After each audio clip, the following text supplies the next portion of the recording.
Hi everyone, আসসালামু আলাইকুম। কেমন আছেন সবাই? আশা করি ভালো আছেন। এখনও যারা আমার চ্যানেলটিকে সাবস্ক্রাইব করেননি, একটু কষ্ট করে সাবস্ক্রাইব করবেন। আর বেশি কথা না বাড়িয়ে এবার চলুন গল্পে ফেরা যাক। তানিশ মাত্র কলেজে পা দিয়েছে, এর মধ্যে কিছু মেয়ে তাকে নিয়ে কথা বলছে। তানিশ কান চেপে ধরে আগাতে গেলেই একটা মেয়ের কথা শুনে থেমে গেল তানিশের পা দুটো। তরতর করে রাগ মাথায় উঠে গেল, সহ্য হলো না মেয়ে দুটোর কথা। মেয়ে দুটো বলছে, দেখলেই তো বোঝা যায় গাইয়া খ্যাত, মনে হয় গ্রাম থেকে উঠে এসেছে। স্যারের মতো সুদর্শন যুবকরে কি করে যে ফাঁসাইলো আল্লাহ জানে। আমিও বুঝলাম না রে, স্যারই বা তানিশের মধ্যে কি এমন দেখলো একেবারে ডাইরেক্ট বিয়ের প্রস্তাব দিল। আমার মনে হচ্ছে তানিশ স্যারকে ইচ্ছে করে ফাঁসাইছে, নয়তো স্যার এত সহজে পটার মতো মানুষ নয়। মেয়ে দুটো আরও কিছু বলবে তার আগেই তানিশ রুখে গেল দুজনের দিকে, আঙ্গুল তুলে বলল, এই তোরা আমার ব্যাপারে কি জানিস? হ্যাঁ, এত এত মন্তব্য করছিস, জেনে করছিস তো? না জেনে খবরদার আমার নামে বাজে কথা বলবি না, নইলে তোদের কিন্তু ছেড়ে কথা বলবো না আমি। এর ফল খুব খারাপ হবে। সত্যি কথা বললেই মানুষের গায়ে ফোসকা পড়ে যায়। আমি সত্যি বললাম বলে তুই আমাদের থ্রেট দিচ্ছিস? এর ফল কি হতে পারে তুই জানিস? তোর কোনো আইডিয়া আছে আমি কে? টিনা নামের মেয়েটা বলল। টিনার বান্ধবী দীপা টিনাকে বলল। আরে ও কি করে জানবে? ওর কি সেই ক্ষমতা আছে যে আমাদের ব্যাপারে জানবে? শোন, আমাদের ব্যাপারে জানতে হলে আমাদের স্ট্যাটাসের হতে হয়, যেটা তুই কোনোদিনও হতে পারবি না। তুই তো একটা গরিব ঘরের মেয়ে। বুঝলাম না এত ভালো একটা কলেজে তুই ভর্তি হলি কিভাবে? মেয়েটার কথা শুনে তানিশ মনে মনে হাসে, তারপর তাচ্ছিল্য হেসে বলে, শোন, এত অহংকার ভালো না। সময় থাকতে ভালো হয়ে যা, নয়তো খুব খারাপ হয়ে যাবে। পরে কেঁদেও কুল কিনারা পাবি না।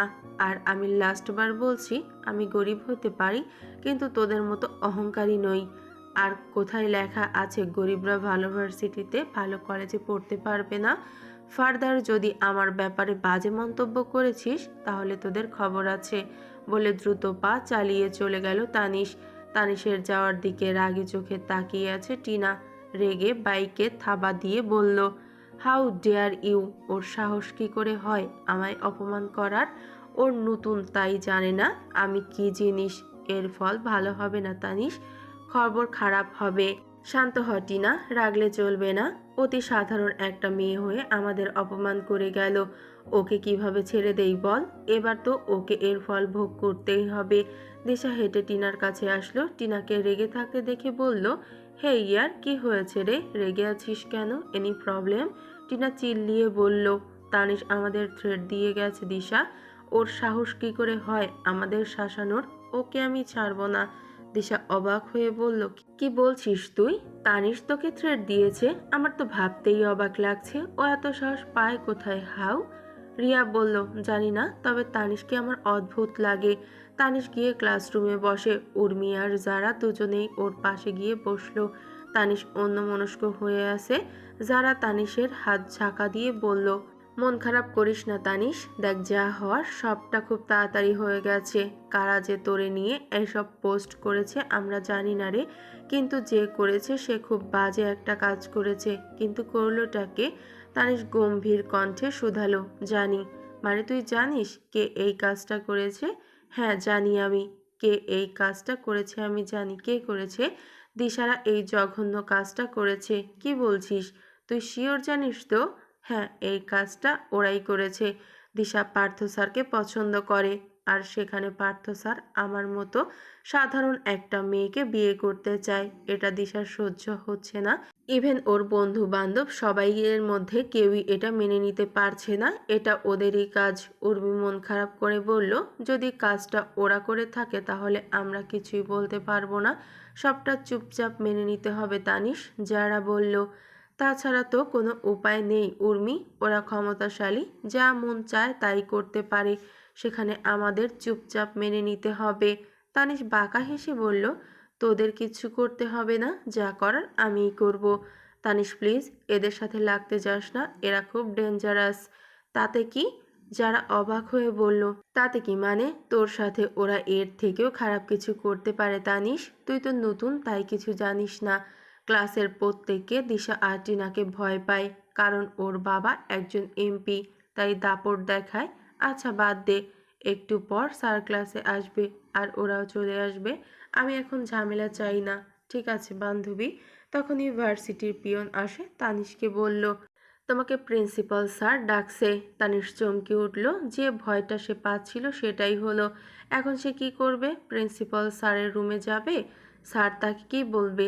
তানিশের ভাবনার মাঝে পিয়ন আবার বলল, স্যার এখনই যেতে বলেছে তোমায়। এখনই? পরে গেলে হবে না? না স্যার, তোমাকে এখনই যেতে বলেছে। তানিশ কাঁদো কাঁদো চোখে উর্মি আর জারার দিকে তাকালো। দুজনের মন খারাপ করে তানিশকে বলল, এখন কি হবে তানিশ? স্যার নিশ্চয়ই সব জেনে গেছেন। পিয়ন চলে গেছে, তানিশ এখনো ব্রেঞ্চে বসে আছে। তার মধ্যে দিশা এসে বলল, কি রে, এখনো যাচ্ছিস না কেন? জলদি যা। প্রিন্সিপাল স্যার তোকে বহিষ্কার করার জন্য ডেকেছে। তোর আর এই ইউনিভার্সিটিতে পড়া হবে না রে, বলে হাসতে থাকে। যা দেখে তেলে বেগুনে জ্বলে ওঠে তানিশ, হাত মুঠোয় নেয়। দিশার কথার কোনো উত্তর না দিয়ে ব্রেঞ্চ থেকে উঠে দাঁড়ালো। তানিশের দেখা দেখি জারা আর উর্মিও উঠে দাঁড়ায়। দুজনেই তানিশের সাথে যাবে। তানিশ তীক্ষ্ণ চোখে দিশার দিকে তাকায়, কিন্তু কিচ্ছুটি বলে না। গটগট পায়ে ক্লাসরুম থেকে বের হয়ে গেল। আর দিশার বন্ধুরা সব একে অপরের দিকে তাকিয়ে উচ্চস্বরে হেসে উঠল। প্রিন্সিপাল স্যারের সামনে দাঁড়িয়ে আছে তানিশ, ভয়ে তার বুক ধড়ফড় করছে। স্যার কি বলবে তা ভাবতেই তানিশের হাত পা কাঁপছে। তানিশ মনে মনে ভাবে, দিশার কথা যদি সত্যি হয়, রুমের বাইরে উর্মি আর যারা চিন্তায় পায়চারি করছে। দুজনেই ভয়ে আছে। সত্যি যদি তানিশকে কলেজ থেকে বের করে দেয় তখন কি হবে? তবে তানিশের মনে জোর আছে। তানিশের বিশ্বাস প্রিন্সিপাল স্যার কখনোই তাকে কলেজ থেকে বের করে দিবে না। এতটা বোকা নয় স্যার। প্রিন্সিপাল স্যার তানিশকে বসতে বলল। তানিশ চেয়ার টেনে বসতেই প্রিন্সিপাল স্যার তানিশকে বলল, তানিশ। তানিশ স্যারের দিকে তাকিয়েছিল। স্যার ডাকায় বলল, জি স্যার বলুন। আমি তোমার মনের অবস্থা বুঝতে পারছি। আসলে হঠাৎ করে পার্থ যে কি করে বসলো বুঝতে পারিনি। তুমি মন খারাপ করো না, সবটা দ্রুত ঠিক হয়ে যাবে। তানিশ হালকা হেসে বলল, কি ঠিক হবে স্যার? আমি আসার পথে অনেক কথা শুনেছি। আর এই কথাটা যদি আমার। তানিশ থেমে গেল। প্রিন্সিপাল স্যার তানিশকে আশ্বস্ত করে বললেন, তুমি নিশ্চিন্তে থাকো, বাহিরের কেউ জানতে পারবে না। অলরেডি অনেকেই জেনে গেছে স্যার। প্রিন্সিপাল স্যার কিছুক্ষণ চুপ করে রইলেন। পার্থ স্যার যে এমন একটা কাজ করে ফেলবেন সেটা তার ধারণার বাহিরে ছিল। স্যার আবার বললেন, তুমি এখন ক্লাসে যাও, আর এই ব্যাপারে কেউ তোমাকে কোনো কথা বলবে না। আমি নিজে একটু তোমাদের ক্লাসে গিয়ে বলে আসব। ঠিক আছে স্যার। তানিশ স্যারের রুম থেকে বের হতেই যারা উর্মি দুজনেই তানিশের কাছে ছুটে আসলো। যারা জিজ্ঞেস করলো, সব ঠিক আছে তানিশ? স্যার তোকে কি বলেছে? তানিশ মুচকি হেসে বলল, রিল্যাক্স ইয়ার, সব ঠিক আছে, ক্লাসে চল। তানিশের কথায় দুজনে স্বস্তির নিঃশ্বাস ফেলে। তারপর তিনজনে এসে ক্লাসে বসে। ক্লাস চলছে। কিছুক্ষণ পর প্রিন্সিপাল স্যার ক্লাসে আসেন। স্যার আসার সকল স্টুডেন্ট দাঁড়িয়ে গেল। স্যার সবাইকে বসতে বললেন। সবার উদ্দেশ্যে তিনি বললেন, এভরিওয়ান, সবাইকে কিছু কথা বলার জন্য আমি আজ তোমাদের কাছে এসেছি। আমি অত্যন্ত দুঃখের সাথে বলছি, কাল তোমাদের পার্থ স্যার যেটা করেছে সেটা একদমই ঠিক করেনি। তোমাদের পার্থ স্যার কাল একটু ডিস্টার্ব ছিল, তাই কি করতে কি বলে ফেলেছে পার্থ জানে না। তাই আমি সবাইকে বলছি এই বিষয়টা এখনই ক্লোজ হোক। এই ব্যাপারে ক্লাসরুমে, ক্যাম্পাসে কোথাও কিছু বলবে না। ইভেন তানিশকে তোমরা হ্যারাস করবে না। আমি যদি শুনি তোমরা কেউ তানিশকে হ্যারাস করেছো, তাহলে আমি তার বিরুদ্ধে স্টেপ নিতে বাধ্য হব। বুঝতে পেরেছো সবাই? তাহলে তোমরা এবার ক্লাসে অ্যাক্টিভ হও। অতঃপর প্রিন্সিপাল স্যার চলে গেলেন। আর দিশা, টিনা ওর বন্ধুরা আশ্চর্য হয়ে গেল। দিশা বলল, হোয়াট? এটা কি হলো? প্রিন্সিপাল স্যার ওর জন্য ক্লাসের সবাইকে এসব বলে গেল? কেউ? সব আমার মাথার উপর দিয়ে যাচ্ছে দিশা। তুই তানিশকে দেখ, ওকে কতটা স্বাভাবিক মনে হচ্ছে, কিন্তু ওর তো স্বাভাবিক থাকার কথা নয়। এতক্ষণ কেঁদে বুক ভাসিয়ে ফেলা উচিত। নিশ্চিন্তে ক্লাস করছে ও। কেমনে সম্ভব এটা? পার্থ তার রুমের সব জিনিসপত্র সব নিচে ফেলে দিচ্ছে। রাগে কী করছে তার হুঁশ নেই। ঘরের জিনিসপত্র ভাঙার শব্দ পেয়ে ছুটে আসেন পার্থর মা আমেনা বেগম। তিনি পার্থকে এ অবস্থায় দেখে আঁতকে ওঠেন। তিনি দৌড়ে পার্থর কাছে আসেন। এসে বলেন, এসব কি করছিস বাবা? জিনিসপত্র ভাঙছিস কেন? কি হয়েছে? এত রেগে আছিস কেন? সবে মাত্র বাড়িতে ফিরলেন পার্থর বাবা শরীফ দেয়ান। ওপর থেকে চেঁচামেচির শব্দ শুনে তিনি উপরে যান। দোতলায় উঠতেই তিনি বুঝতে পারেন শব্দটা পার্থর রুম থেকে আসছে। তিনি পার্থর রুমে গেলেন। রুমে এসে রুমের অবস্থা দেখে তিনি বললেন, কি হচ্ছে এসব? মাথা কি পুরো গেছে? বাবার ওপর এমনিতেই রেগে আছে পার্থ, তার ওপর আবার এটা বললেন। আগুনে ঘি ঢালার মতো পার্থ চিৎকার করে বলল, আমার মাথা খারাপ? তুমি কলেজের সবার সামনে এটা বলতে পারলে বাবা? আমেনা বেগম অবাক হয়ে বললেন, তোর মাথা খারাপ? এটা তোর বাবা বলেছেন পার্থ? হ্যাঁ হ্যাঁ, বাবা সবার সামনে বলেছেন, সবার সামনে আমাকে ছোট করেছেন। পার্থর মা রেগে স্বামীর দিকে তাকিয়ে বললেন, পার্থ কি বলছে এসব? সত্যি তুমি বলেছ? কেন বলেছ? ও কি করেছে? আমার ছেলেকে নিয়ে এমন কথা বললে কোন সাহসে? তোমার গুণধর ছেলে কি করেছে শুনবা? সে তার একটা ছাত্রীকে ক্লাসের সবার সামনে বিয়ের প্রস্তাব দিয়েছে।